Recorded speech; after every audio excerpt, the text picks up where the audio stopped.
Οι ψήλοι είναι αιμομυζητικά έντομα. Τρέφονται από αίμα θηλαστικών ή σπανιότερα πουλιών.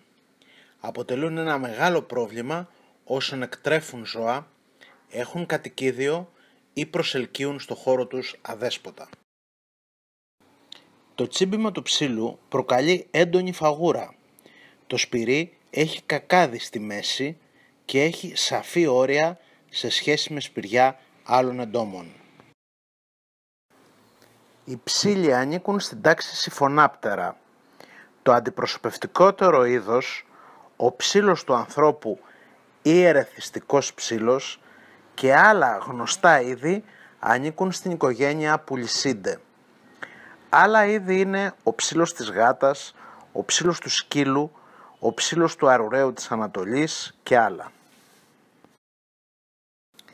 Ο ψήλος είναι ένα μικρό έντομο, το μήκος του κυμαίνεται από 1,5 έως 3,3 χιλιοστά, δεν έχει φτερά, το χρώμα του είναι από καφέ έως σκούρο στυλπνό μαύρο, έχει κοντές κεραίες και τα στοματικά του εξαρτήματα είναι διαμορφωμένα έτσι ώστε να μπορούν να τρυπούν το δέρμα του ζώου και να απομυζούν το αίμα.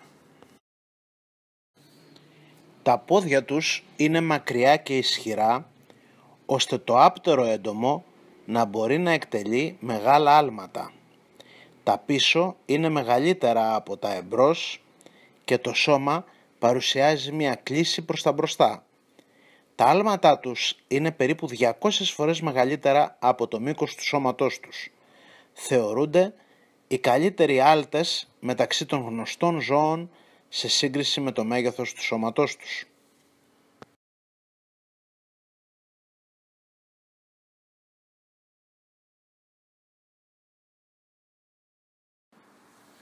Το σώμα του ψήλου είναι πλευρικά πιεσμένο ώστε να μπορούν να μετακινούνται μέσα στο τρίχωμα ή στο φτέρωμα των θυμάτων τους. Χαρακτηριστικό του σώματός τους επίσης είναι η σκληρότητα που τους επιτρέπει να αντέχουν στις πιέσεις. Είναι έντομο ολομετάβολο. Μετά το στάδιο του αυγού έχουμε τα 3 προνυμφικά στάδια, το στάδιο της νύμφης και το στάδιο του ακμαίου. Ο κύκλος διαρκεί 2 με 6 εβδομάδες και για να ολοκληρωθεί απαιτείται η παρουσία ξενιστή και τουλάχιστον ένα γεύμα αίματος για το θηλυκό. Ο θηλυκός ψήλος γεννά πολύ μικρά λευκά αυγά πάνω στο σώμα του ξενιστή, συνήθως τη νύχτα κατά τη διάρκεια του ύπνου. Αργά ή γρήγορα τα αυγά θα πέσουν από το σώμα του ζώου, κυρίως στον χώρο που κοιμάται και ξεκουράζεται, αλλά και σε κάθε άλλο σημείο από όπου θα περάσει το προσβεβλημένο ζώο.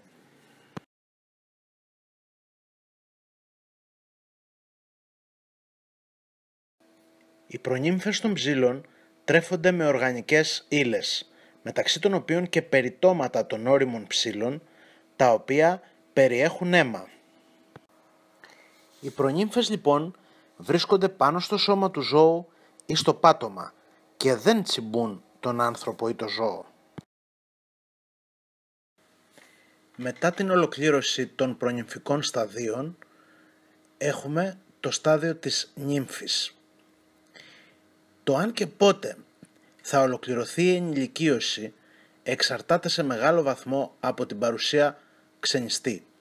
Η αύξηση της θερμοκρασίας του περιβάλλοντος και η παρουσία του διοξίδιου του άνθρακα μέσα στο κουκούλι είναι σημαντικοί παράγοντες που καθορίζουν την ολοκλήρωση της νύμφωσης και την έξοδο των ακμαίων. Τα ενήλικα μεταναστεύουν πάνω στον ξενιστή και ξεκινούν το βιολογικό τους κύκλο πάλι από την αρχή.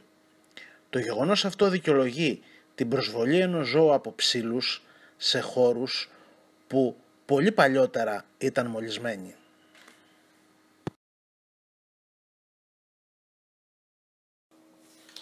Είναι πολύ καλύτερο το να προλάβουμε μία προσβολή από ψήλους από το να προσπαθήσουμε να την εξαλείψουμε αργότερα. Εάν δεν είχαμε ποτέ πριν ψήλους στο χώρο μας, ο πιο πιθανός τρόπος για να μπουν μέσα είναι να μεταφερθούν από το σκύλο ή τη γάτα μας. Ακολουθούμε τις οδηγίες του κτηνιάτρου και για την πρόληψη και για την αντιμετώπιση των ψήλων πάνω από το σώμα του ζώου. Αν διαπιστώσουμε την παρουσία ψήλων στο γραφείο ή το σπίτι μας, θα πρέπει από τη μία να τους αντιμετωπίσουμε και από την άλλη να δούμε ποια είναι η εστία ανάπτυξής τους, ώστε να τους αντιμετωπίσουμε και εκεί. Ειδικευμένος τεχνικός πρέπει να επιθεωρήσει όλους τους χώρους, εσωτερικούς και εξωτερικούς. Στην πλειοψηφία των περιπτώσεων, εάν τους ψήλους δεν μας τους έφερε το κατοικίδιο, κάπου στο χώρο μας φωλιάζει ένα αδέσποτο. Από την εστία τους, οι ψήλοι μεταφέρονται στο σπίτι μας λίγοι με το σώμα μας. Οφείλουμε να βρούμε την εστία και να αντιμετωπίσουμε και εκεί το πρόβλημα. Για τον έλεγχο γινόμαστε δόλωμα. Οι ψήλοι ανεβαίνουν πάνω μας ξεκινώντας από τα παπούτσια μας. Χρειαζόμαστε λευκά ρούχα και γαλότσες. Στο σπίτι ή το γραφείο όπου έχουν φτάσει συνήθως λίγοι ψήλοι, θα προσπαθήσουμε να τις αντιμετωπίσουμε χωρίς εφαρμογή εντομοκτώνων. Η χρήση της απορροφητικής σκούπας στο σώμα του ζώου, στο χαλί, στον καναπέ και σε όλο το δάπεδο είναι αποτελεσματική. Η χρήση του ξηρού ατμού θα μπορούσε επίσης να δώσει λύσεις σε κάποιες περιπτώσεις.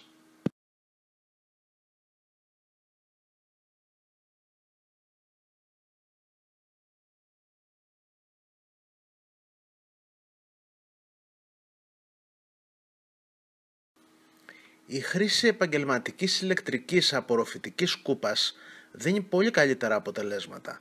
Εννοείται ότι δεν θα αφήσουμε τους ψήλους μέσα στον σάκο ή τα φίλτρα μιας κοινής σκούπας ώστε να ξαναβγούν ζωντανοί και να ξαναμολύνουν τον χώρο.